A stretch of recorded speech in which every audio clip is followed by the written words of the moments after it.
Atlet panjat tebing Fedrik Leonardo meraih medali emas nomor speed putra. Raihan ini sekaligus sebagai emas pertama bagi Indonesia di Olimpiade Paris.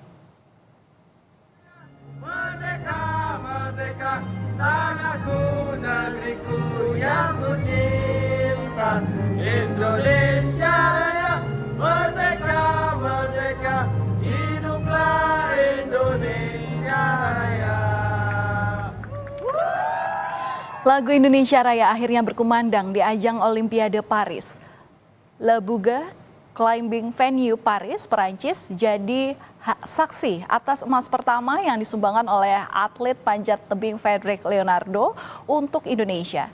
Fedrik mampu mencatatkan waktu finish 4,75 detik di babak final dan berhasil mengatasi Wu Peng dari Tiongkok di partai puncak cabang olahraga panjat tebing nomor speed putra Olimpiade 2024. Kontingen merah putih saat ini melesat ke peringkat 43 dengan raihan 2 medali yakni emas dan perunggu, masing-masing dari cabur panjat tebing dan badminton.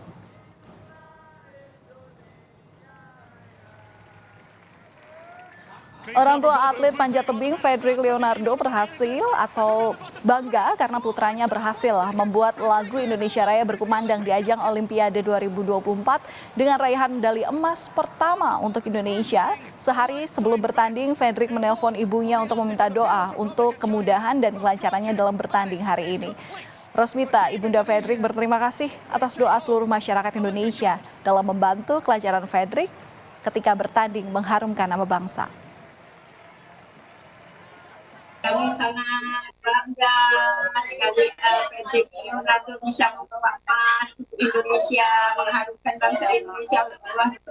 Nggak terbilang lagi lah gimana rasanya, nggak bisa diucapkan lagi. Di Malang dia sebelum itu dia nelpon, Ma besok abang final Ma, doakan Ma. Ya, Mama terus doain terus abang. Pokoknya abang fokus, Mama tahajud terus buat Indonesia nih, supaya abang dapat emas.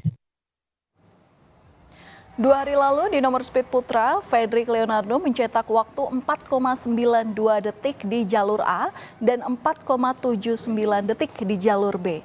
Catatan Fedrik di jalur B membuatnya memecahkan rekor dunia sebagai atlet panjat tebing tercepat yang mencetak waktu di bawah 5 detik.